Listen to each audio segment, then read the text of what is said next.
السلام عليكم، انا رضوان نجيد. مرحبا بكم عندنا في الشانيل ديالنا رضا ان. اليوم ان شاء الله نغطي واحد الحصه ديال الابر 2 من نظام الابر الاول. فهاد الحصه ان شاء الله غيكون فيها واحد التمارين اللي غنشاركها معكم. اول تمرين ان شاء الله اللي غنبداو به هو سميت ماشين انكلاين بريس، نتركزوا فيه الخدمه على الفوق ديال الصدر، نحاولوا نعزلوا فيه مزيان.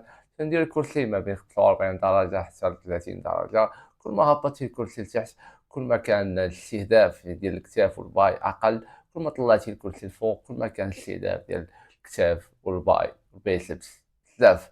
فانايا تشوفوا انني شريت العداد ديالي ب5 العدات، يعني كنلعب بواحد الوزن ماكس. لعبت 3 سيتات، كل سيت فيه 8 العدات. السيت الاخر زدت واحد 2 كيلو ولعبت بعدات اقل، يعني ما لعبت 5 العدات. من شريت 5 العدات في السيت الاخر حاولت انني نزيد واحد، ندير واحد ضرب 3، حاولت انني ننزل الوزن ونكمل الخدمه على اساس باش يلاه نحاول نحفز واحد الالياف بزاف باش يلاه نحاول نعدل مزيان. التمرين الثاني اللي معنا في هذه الحصه هو تمرين ديال جون ميدوزرو. تعرفون جون هذا التمرين هذا تيغطي لك الظهر تقريبا كامل، تيستهدف اللات، تيستهدف الكرومبويد، تيستهدف الكتاف الخلفيه، وتيستهدف الزق، تدخل تترابيل حتى تدخل في الخدمه. نحاول ندير السيريات، نحاول ندير ما بين 3 ل 2، وتنحاول من الفوس 9 ل 10 العدات، لانه تمرين تيبغي شويه ديال الجهد، تيبغي شويه ديال الانرجي. فهو تمرين مهم بزاف. فاش بغيت تلعب التمرين هذا تحاول ديما تخلي الظهر ديالك فلات، ملي تجيب عندك الوزن تحاول ديما ما امكن انك تفيكسي التكنيك ديالك مزيان، تحاول انه الكوع هو اللي تيمشي ويجي، وتحاول انك ملي تطلع عندك تحاول تعصر واحد العشرة. فهو تمرين بخير بزاف، تيعطي واحد النتيجه. جربوا وشوف، يقدر يعجبك، تقدر تستمتع به. التمرين الثالث اللي معنا في هذه الحصه هذه ديال الابر 2 هو لازمين فرونت بريس، تستهدفوا فيه الكتاف الاماميه.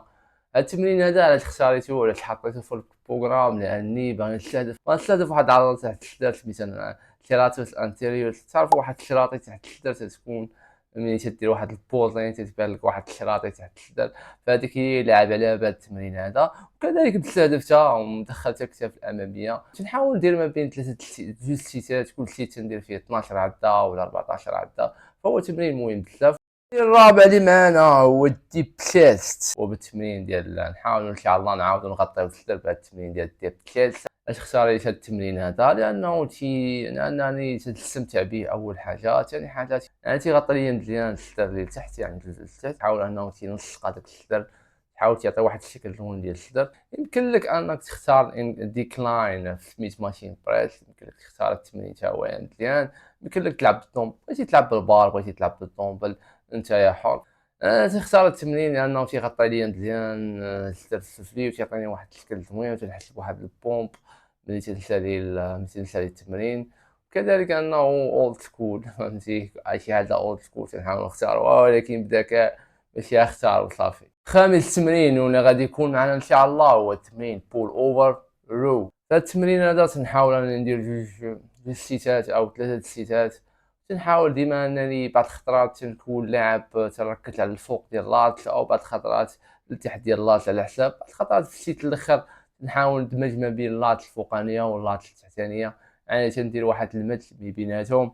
واللات الفوقانيه بعض الخطرات تنعزل اللات الفوقانيه، تنحاول 3 العدات نعزل فيهم اللات الفوقانيه، 3 العدات نعزل فيهم اللات التحتانيه، نحاول ندمج بيناتهم. فهذا تكنيك اللي بغيتي تستعملو، فالتمرين هذا مهم بزاف، تنغطيو به اللات مزيان.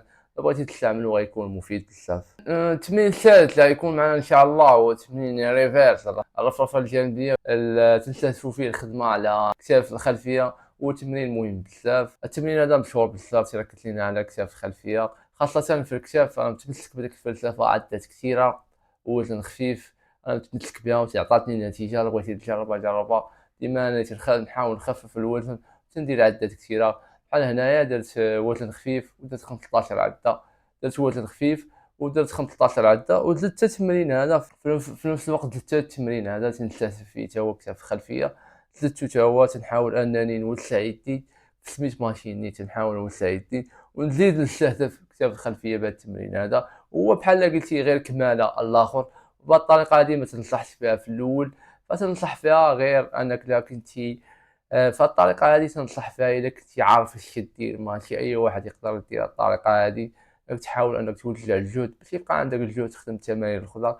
تحاول انك ديرها في الاول ديال الحصه بتاتا.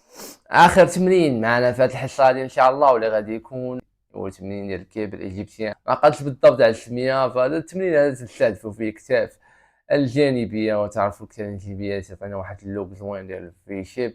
فالتمرين هذا يا باش الحاجه الزوينه فيه هو انك الا بغيتي تزيد الوزن تيتيح لك انك تزيد الوزن خاصه في الماشين ديال الكيبل. كما قلنا في التمرين هذا تندير فيه جوج سيتات، كل سيت نحاول اني نطلع فيه الريب، نطلع فيه العدات ما بين 12 حتى 15.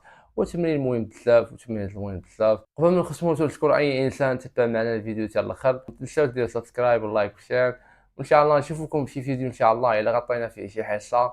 ولا شفتوا هذا الفيديو هذا مفيد تحاولوا تشاركوا مع الناس. نشوفكم فيديو جاي ان شاء الله.